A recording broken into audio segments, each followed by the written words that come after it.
तो जो दूसरी संख्या होगी, दूसरी संख्या वो क्या होगी, x प्लस ए, क्योंकि ये क्रमागत है तो क्रमागत अगर हमें पहली पता है तो दूसरी हमें मिल जाएगी आराम से, एक बढ़ा के मिलेगी नहीं मिलेगी। तो हमने क्या करा, क्रमागत संख्याएं हैं तो पहले को x और दूसरे को क्या कर दिया x प्लस 1। अब कह रहा है इनका वर्गों का योग अकॉर्डिंग क्वेश्चन।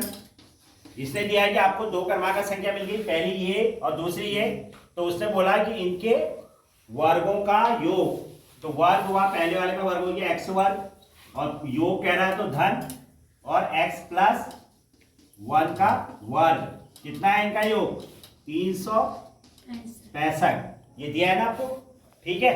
तो इसके हिसाब से आप क्या करोगे, एक्स स्क्वायर, इसमें क्या लगा देंगे आप a प्लस बी का होल वर्ग, a प्लस बी का होल वर्ग मैंने आपको बहुत बार बता दिया क्या होता है, a का वर्ग b का वर्ग और प्लस 2ab।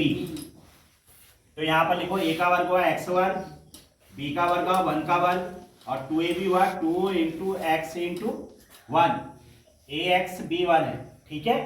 इक्वल टू कितना हो गया 365, ठीक है। आप एक्स स्क्वायर को जोड़ दो, कितना हो गए 2x स्क्वायर, ठीक। पहले मैं इसको लिख रहा हूं, ये प्लस का 1 का वर्ग 1 और इनको गुणा करेंगे तो 2 1 का 2, तो कितना हो जाएगा प्लस का 2x। अब 365 को इस बार इधर ले आते हैं बाईं तरफ, क्यों, क्योंकि हमारे पास इस बार एक्स स्क्वायर का जो पद है वो धनात्मक ही है, ठीक है। तो इसको इधर ले आते हैं तो ये ऋण का 365 हो जाएगा, तो कितना हो गया 2x स्क्वायर प्लस का 2x और ये एक धन का है 365 ऋण का, तो ये कितना हो गया 364 बराबर 0। अब थोड़ा सा आसान करने के लिए इसको हम क्या कहते हैं, सब में 2 2 आ रहा है तो 2 से भाग हो सकता है, तो संख्या थोड़ी क्या हो जाएगी छोटी, तो 2 से भाग करने पर ये हो जाएगा एक्स स्क्वायर, ये हो जाएगा 2 हट जाएगा x, और यहाँ पर 2 से भाग करने पर 3 में देंगे 2 1 का 2, 1 और 6 बच जाएगा, 1 और 6 कितना हो गया 16, तो 2 8 और 2 दूनी, फिर से वही आएगा 182 जो पहले क्वेश्चन में आया था। तो 182 वही गुणनखंड क्या होते हैं, अभी मैंने बताया 14 गुणा 13, और 14 में से 13 घटाएंगे तो कितना आ जाएगा 1, क्योंकि हमें घटाना क्यों है, क्योंकि ऋण का है तो बीच वाला टर्म घटा के आ जाए, तो घटा के आएगा तो क्या लिखेंगे इसको 14 माइनस 13, तो लिख दो x square plus 14x minus 13x minus 182 बराबर 0। एक्स स्क्वायर धन से गुणा करने पर फिर कोई फर्क नहीं पड़ा यहाँ, ठीक है। ये धन से गुणा करने पर कोई भी चीज बदलती नहीं है, एज इट इज लिखी जाती है, ठीक है, जैसी है। तो हम क्या लिखेंगे प्लस का 14x माइनस के 13x और माइनस के 182 बराबर 0, ठीक। अब इसके बाद क्या करोगे आप, अब यहां पर कर देते हैं बाकी। अब हमने क्या करा, इन दोनों में कॉमन निकाला, तो कॉमन क्या है इसमें x, तो क्या बचा x प्लस 14, ये बचा ना। इन दोनों में ऋण और ऋण है तो ऋण कॉमन आएगा और 13 कॉमन लेंगे, ठीक। ये चिन्ह हमेशा पहले टर्म को देख के लिखा जाता है, अगर धन का है तो धन लगाइए, ऋण का है तो ऋण, तो ऋण कॉमन लेने पर उसके बाद आने वाले चिन्ह क्या होते हैं बदल दिए जाते हैं। तो 13 कॉमन लिया तो ये हो जाएगा x और ये भी हो जाएगा धन का, बदलने पर ऋण वाला बदल के धन हो गया, और 182 में 13 का अगर भाग करोगे तो कितना आएगा 14 और बराबर हो गया 0। तो ये हो गया x प्लस 14 कॉमन ले लेंगे, ये आ जाएगा x ऋण 13, यहाँ x बच गया और यहाँ पर ऋण 13, एक एक करके 0 करा दो, 14 बराबर 0 या 13 बराबर 0, तो x बराबर कितना आ गया ऋण 14 और यहाँ x बराबर क्या आ गया 13, ठीक है। चिन्ह बदले ना, ऋण का उधर गया धन और धन का गया तो ऋण। अब हमें क्या चाहिए, धनात्मक संख्या चाहिए, क्या चाहिए धनात्मक, तो ये तो धनात्मक नहीं है, तो संख्या क्या हो गई हमारी 13, तो संख्याएं हैं क्या है, पहली संख्या हो गई 13 और क्रमागत है तो अगली हो गई 14। कैसे बता, देखो ये 13 और 13 प्लस 1, 13 प्लस 1 हुआ ना अगला, और क्रमागत है तो आपको पहली संख्या मिल गई 13, तो अगली उसकी क्या हो गई 14, ठीक है। तो ये इसका आंसर हो गया 13 और 14, ठीक है, ठीक है। समकोण त्रिभुज का आधार हो गया x, तो समकोण त्रिभुज की ऊंचाई कितनी होगी? उसने कहा कि उसके आधार से 7 सेंटीमीटर कम। उसका आधार था x और कम का मतलब ऋण, और कितना कम? 7। ठीक है, जितना कम गए उतना ऋण कर दो। ठीक, अब क्या दिया है इसने? इसका जो कर्ण है वो कितना है?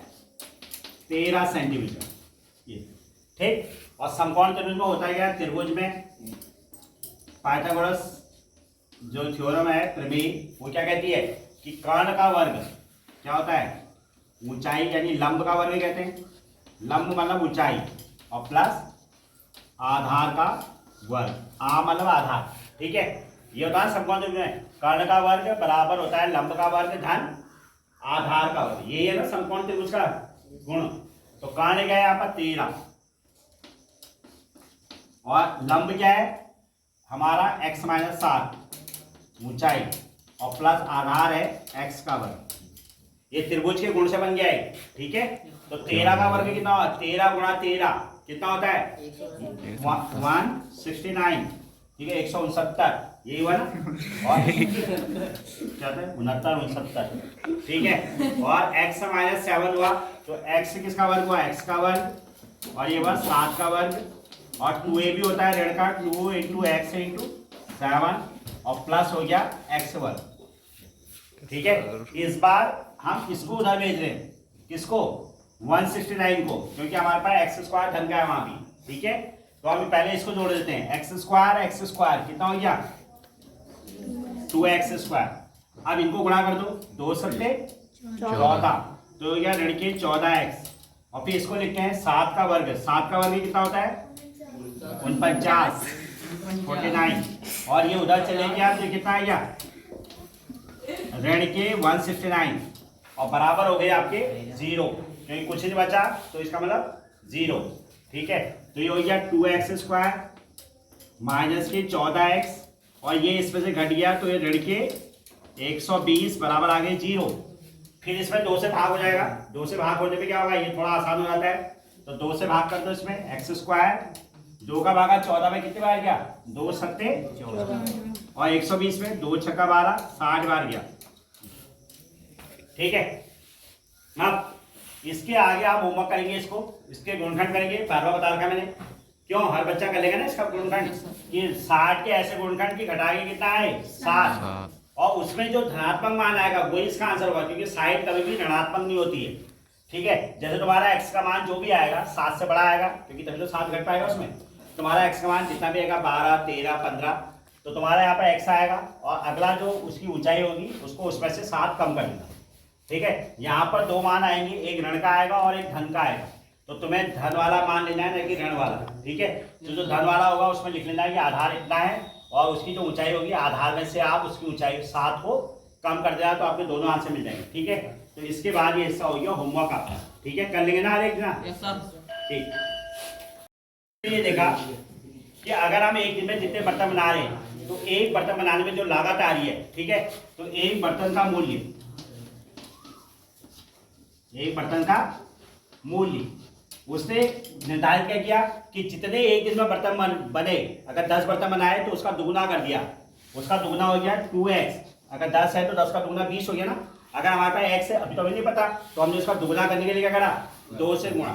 तो उसने बोला एक बर्तन का जो मूल्य आया वो उसके दुगुने से कितना अधिक आया? 3 अधिक था। अधिक मतलब होता है धन, अधिक मतलब क्या होता है? तो उसने एक बर्तन का मूल्य रखा, जितने बर्तन बने उसका दुगुने से 3 रुपये ज्यादा। ठीक है, तो ये हो गया। ठीक, तो आप क्या कहता है? दुगुने से 3 अधिक रखा। यदि उस दिन की कुल निर्माण लागत 90 रुपये थी, तो मतलब एक दिन में उसने 90 रुपये का काम किया। ठीक है, तो अकॉर्डिंग क्वेश्चन x बर्तन बनाए उसने, और एक बर्तन का मूल्य था 2x + 3। बर्तनों की संख्या को अगर हम एक बर्तन के मूल्य से गुणा करते तो हमें पता चल जाएगा ना कुल कितना मूल्य हुआ। ये तो हुआ। अगर हमें पता है कि एक बर्तन 20 रुपये का, अगर हमने 10 बनाए तो 10 × 20 200 रुपये का हो गया।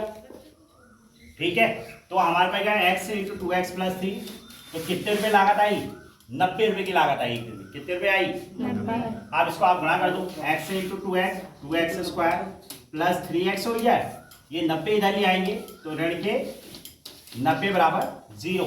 ठीक है, ये है ना। अब 30 90 दूनी 180, 180 के ऐसे गुणनखंड करो कि घटाएगी क्या जाए 3।